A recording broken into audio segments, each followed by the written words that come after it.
আসসালামু আলাইকুম। সবাই ভালো আছেন? আমিও ভালো আছি আলহামদুলিল্লাহ।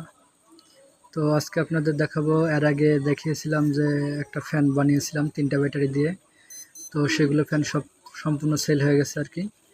এখন নতুন এটা 2টা ব্যাটারি দিয়ে বানাচ্ছি আর কি। এগুলা মোটামুটি হাই স্পিড মোটর দেওয়া আছে। মোটরের শব্দ শুনে সবাই বুঝতে পারবেন যে কেমন বাতাস হচ্ছে। তো আল্লাহর মতে মোটামুটি খুব ভালো হবে এটাও। এর আগেরগুলো একটু সমস্যা ছিল যে মোটরগুলো দুর্বল ছিল, তো চেষ্টা করেছি এবারকার যে মোটরগুলো দেওয়ার জন্য এগুলো একটু ভালো মানের দেওয়ার জন্য। তো যাদের প্রয়োজন স্ক্রিনে দেখানো নাম্বারে ফোন দেবেন, হোয়াটসঅ্যাপ আছে, নক দেবেন। তো এই ফ্যানের দাম রাখছি আমরা 300 টাকা। 2টা ব্যাটারি দেওয়া আছে, মোটর আছে এবং চার্জিং সার্কিট ব্যবহার করেছি। ফ্যানের দাম রাখছি 300 টাকা। যাদের প্রয়োজন হোয়াটসঅ্যাপে নক দেবেন।